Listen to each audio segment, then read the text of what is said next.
Hi viewers, welcome to Auto Buff. In today's episode, we are going to see how do you prevent wheel skids both on cars and bikes. Okay, let's get started. So before we get into what are the preventive measures to take to prevent a skid, let's understand what causes a skid.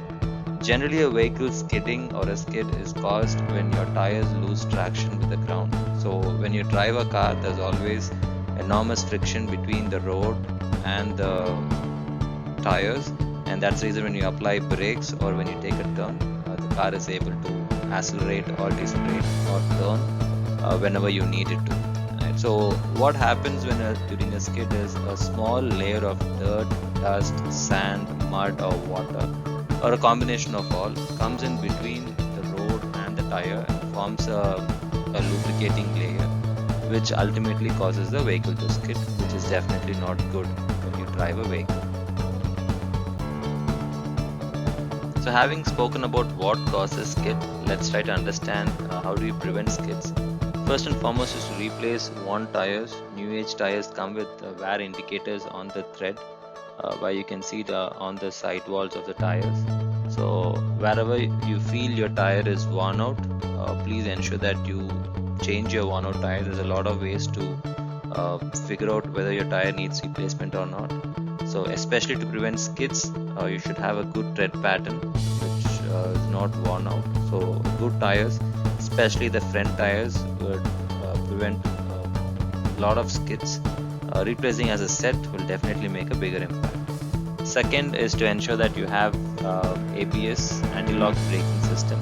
So this anti-lock braking system ensures that you do not skid while you apply brakes, especially when you steer and apply brakes. Right? So ABS is a remarkable technology, and if you have an option to buy a vehicle with ABS, please choose vehicle with ABS and airbags, and do not cheap out on this particular feature.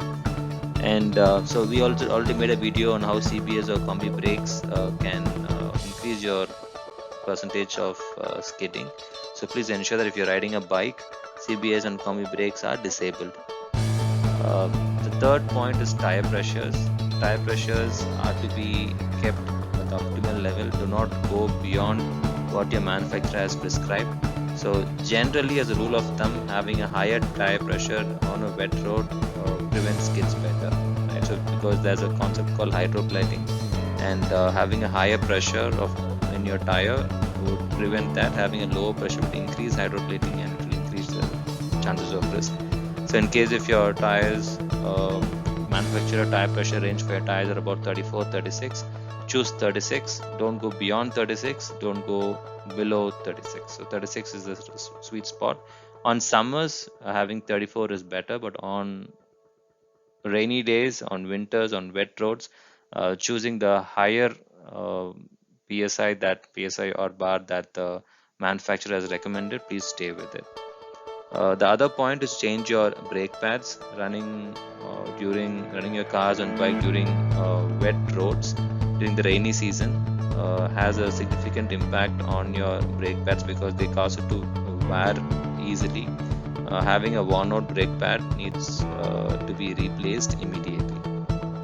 And when you change your brake pads, give it about 50 kilometers at least for it to wear out.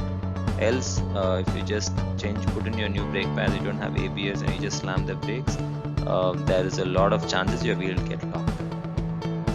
And another good habit is to ensure that you keep your brake rotors warm. So when I say brake rotors warm, so let's assume that you're going on a highway and you've been driving non-stop in about 80 kilometers per hour for about 20 kilometers. And now and then when it's raining, if this is going to be the situation, it's better for you to just brake little bit now and then so that your brake rotors are warm, and your brake pads will just clean your brake disc as well. So when you need to engage your brakes in an emergency situation, both your brake pad and brake disc is clean and it's out of water. So that's also a good habit. And do not accelerate during turns. When the road is wet and you're going to turn, either you accelerate or brake, it will increase the chance of skidding. Right? So these are the points that I really thought through, and I personally follow them. I've showed this to you after a lot of research that I've done online and from my personal experience as well. So please ensure that you follow this to ensure that you have a safe drive during. Team, as always, thanks a lot for watching our channel Auto Buff. I'm sure this content would have been really helpful to you. If you really like it, please like this video, share with your friends. I'm sure it would be of good help. And also subscribe to our channel. There's a new upcoming channel. I've just set it up. And in case if there is any feedback, any suggestions, or any topic that you really want us to speak on, please feel free to share your comments to autobuffindia@gmail.com. Thank you.